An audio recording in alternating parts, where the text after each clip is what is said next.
انت عينت ጭካኔ انتم ህዝቢ ዋ አቢ እቲ ሓቂ ኣውፂዎ ቲቲ ደሞ ናብ ስድራ ቤታ ከይዳ ግን ብጣዕሚ ዝገርም ዝሕዝን ካብ ኣፍቃሪቱ ንኣቢ ዘይተጸበናዮ ጉዳይ ምንም ነገር የብሊ ኣነ ብስሪ ኣምነልየቃ ናቲ መዃንስ ኣምነልየቃ سمعني تردي خلنا لها تدليا تنسى تدليا قولي تولى عيا تدليا شح تبلا أنا زملكة تأمر بس منم تأمر يولي تدليا شح تبلا تدليا بتن تبلا أي ملكة أنا بزعلات سلام كمي حاديركم كمي وعيلكم كمي يمشيكم كورات خاتاتلتي نايزات شانال كمي يلهم تحنديكم بوغني إزغابي هير مسكن سلامي كمتي سلام زلو هو سلام كتكونوا دما إناتمنكو مباركس نابزا فيديو قطعتين هلكم كمتي لمود لايك شير سبسكرايب إناغوركم متوعكم أي فلين نخلوكم فتي مباركس نايلوم معنتي أديانا ويهم تحستنا دمو بزعبا إزوم فقرات زيهم أبي تتحفتنا مس مير ويكع محرت يحيزلكم متيزلهم مالتيو كابدك أنستيو زي وصو قالات كبحالو زي يخولو يا تزارب زلا زحفتنا كمتي قديمة عب فيديو زقمت كلكم مالتي قورات حواتي كبحال دنيرو أي بحال نزبل حساب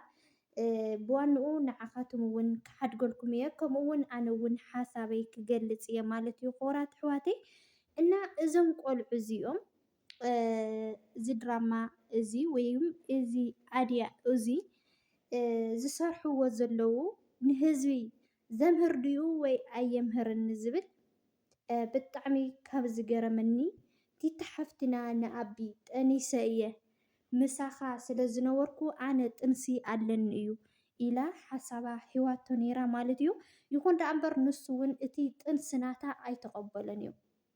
سلزي انتاي عيلاتا وين انتاي لا أمليسات الله زحفتنا أسدوديو مسدد ونس جنزب كباكي يخلي عن عيلاتا إن خورات حواتي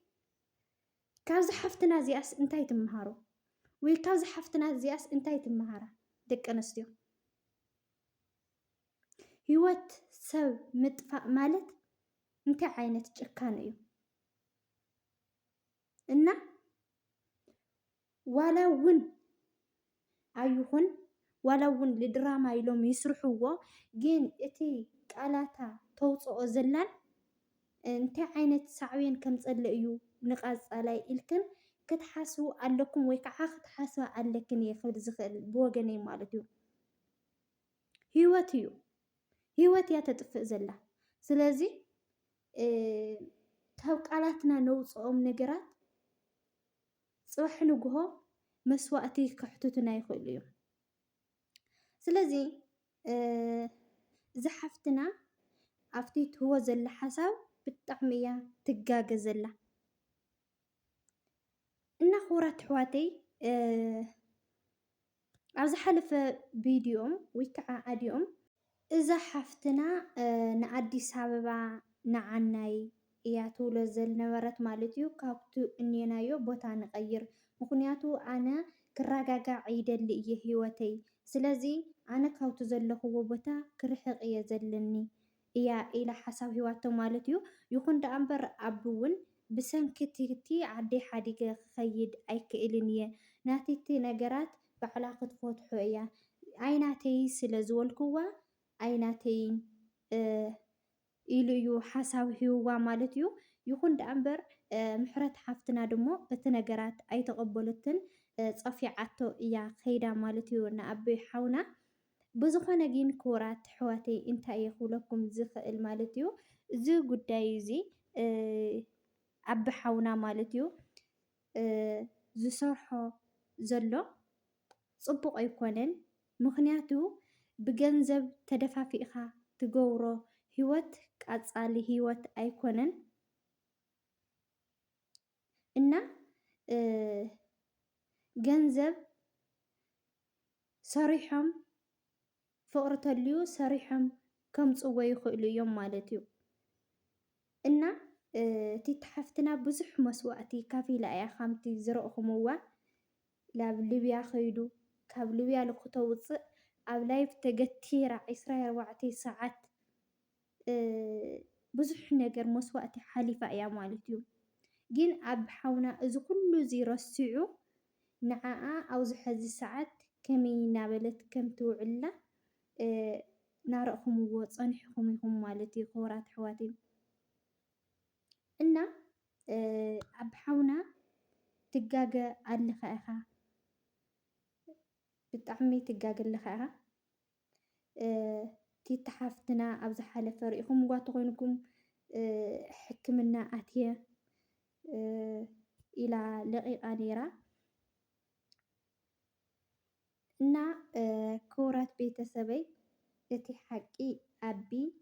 ሓሳብ ሂቡ ኣሎ ማለት እዩ እቲ ሓቂ እንታይ እዩ እዚ ዘስርሖም ኣሎ ኣድያ እዚኦም ፅኦም ጎኒውስ ብኸመይ እዮም ንዝብል ኩሉ ዝርዝር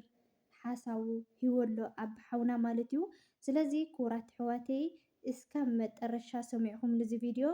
ላይክ ሃብዎ ክብለኩም ይፈቱ ማለት እዩ መጨረሻ ቪድዮ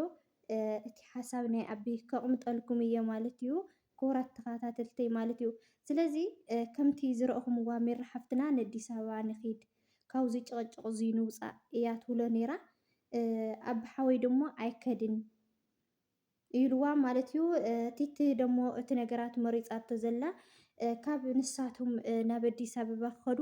ኣነ ናብ ቤተሰበይ ከይደ እቲ ነገራት ክረጋጋዕ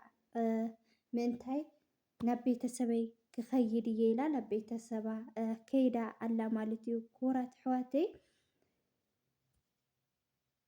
እና ብጣዕሚ ዘሕዝን እዩ ብጣዕሚ ማለት እዩ ኣብ ሓውና ተኾነ ፅቡቕ ምስራሕ ፅቡቕ ምኽታል ፅቡቕ እዩ ቲቲ ሓፍትና ኣብዚ ሕዚ ሰዓት ጥንስቲ እየ ክትብለካ እናሃለየት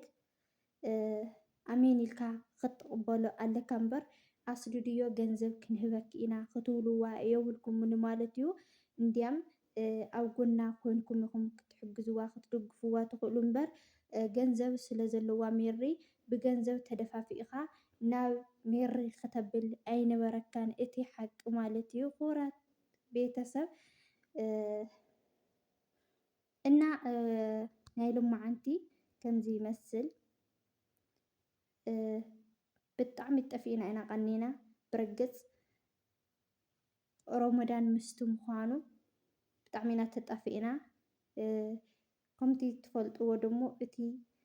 ሓሳባት ወይ ከዓ እቲ ኣድያ ደሞ ምስቲ ሮመዳን ፃዕቐ ስራሕ ምንም ክመፀልካ ወይ ክትሰርሕ ግዜ ኣይትረክብን ኢኻ ማለት እዩ እና ደቂ ሂዋነይ ከመይ ገብረክን ኣሎ ሮመዳን ከመይ ትሕልፉ ኣለኸን ብወገነይ እኳ እግዚኣብሔር ይመስገን ክንደይ እኳ ይጥዕም ምስ መዳምካ ደርጓዕጓዕ እናበልና ኢና ግዜ ንሕልፎ ዘለና ማለት እዩ እግዚኣብሔር ኣምላኽ ዕድመን ጥዕናን ይሃበና ስደትና ይሕፅረልና ማለት እዩ ደቂ ሂዋነይ ሓይልኽን ደሞ ሓይሊ ሓጭን ይግበረልክን ማለት እዩ እና ቤተሰብ ተፋቐሩ ተሓላለዩ እየ ክብል ዝኽእል ብኡ ኣንፃር ደሞ ኣቢ ኤንድ ቲቲ ሜራ ሓፍትና ዝሰርሕዎ ዘለው ድራማ ደሞ ኣነ ብወገነይ ምንም ክመሃረሉ ኣይክእልን እየ ብቻስ ትዘምፅዎ ዘለው ሓሳባትስ ካብ ቃሎም ዝወፅእ ዘሎ ኳስ ትኽክለኛ ዘይኮነ እዮም ዘውፅእ ዘለው እምበር ብሉፅ ሓሳብ ኣውፅኦም ኢለ ኣይሓስብን ኣነ ማለት እዩ ስለዚ ሓደ ሰብ ዘይጋገ የለን ሙሉእ ሰብ ደሞ የለን ፍፁም እግዚኣብሔር እምበር ፍፁም ሰብ ስለዘየለ ካብ ጌጋኹም ክትእረሙ ኣለኩም ብሉፅ ብሉፅ ዝበለ ስራሕቲ ክትሰርሑ ኣለኩም ብቻ ዋላ ፕራንክ እዚ ፅቡቕ እዩ ዋላ ፕራንክ ሒዝኩም ተዝመፁ ካብ ከምዚ ዓይነት ጭቕጭቕ ነገራት ናምፃኹም ኣብ ስራሕ ዘሎ ሰብ ህዝቢ ቀልቡ ላብናታትኩም ስለ ዝገብርሎ ፅቡቕ ኣይኮነን ቲቲ ብገፃ ተጎዲኣ ክርኢ ናሃለየ ህዝብና ቲቲ ንምንታይ ትጎዳ ወይድኣ ኣቢ ተጎዲኡ ክርኢ እናሃለየ ንምንታይ ኣቢ ጉዳእ ስለ ዝብልቲ ህዝቢ በቃ ብቲ ብሉፅ ዝበሃል ስራሕቲ ኣብ ትግራይ ኮንካ ስለስራሕ ኣድያታት ኣይሰኣንን እሞ ብሉፅ ስራሕቲ ሒዝኩም ተዝመፁ እየ ዝመርፅ ማለት እዩ። ክቡራት ቤተሰብ